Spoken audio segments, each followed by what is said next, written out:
あまたの戦いと冒険を経て、預言者は言う。ああ、大地の慈悲を。ああ、天上の喜びを。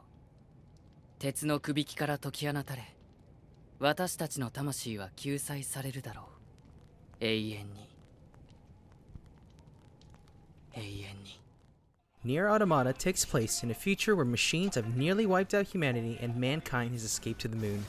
The organization Yorha is tasked to reclaim Earth, and as Android 2B and our partner 9S, you embark on a journey that once unraveled never lets you go.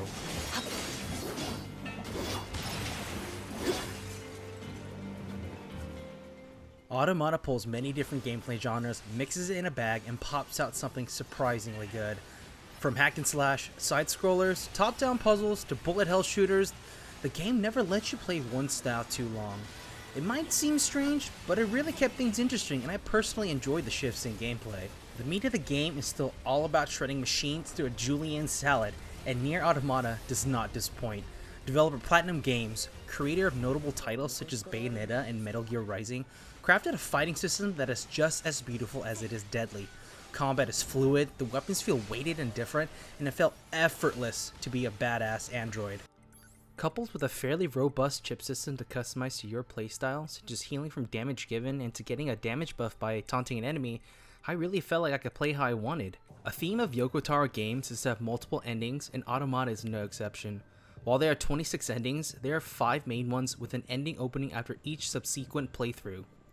For those that think this is a waste of time, what's different here is that each playthrough is slightly different. From one run you can see the story from 2B's eyes, and another you would see it from 9S's perspective instead. For Automata, it's not exactly a new game plus, it's more of a continue game plus. Honestly, it's a bit convoluted, but the presentation is superb, and when you support that main story with flavor text from the weapons and side quests that can seriously tug on the heartstrings, it left me begging to know more about the desolate world.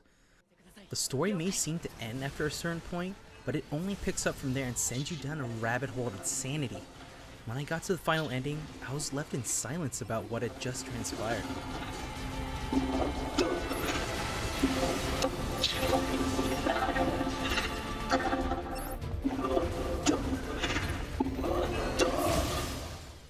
One thing I'd like to note is the general usage of color in the game.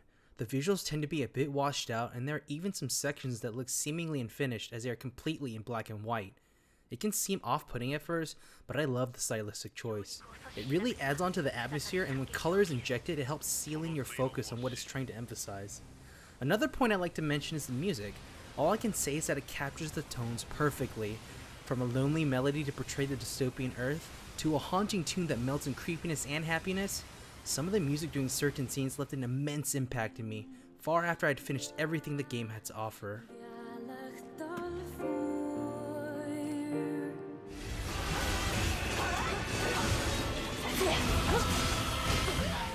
My personal gripes would be that the world is a bit barren and the map can be a pain to work with given the satellite style. It makes sense with the lore, but there were a few moments where I was confused on how to get to a location. Also, apparently in a machine apocalypse, the only wildlife that seem to have survived are moose, boars, and fish.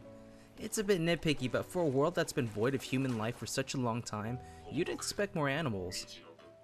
All things considered, if you're a fan of Platinum Games and the hack and slash style, then I can't recommend this enough. It's extremely well polished, and I sincerely hope this is a sign of more Yoko Taro games to come. Even if you're not a fan of the gameplay style, the story is so excellent and touches upon themes rarely tread upon that I would still say to give it a shot.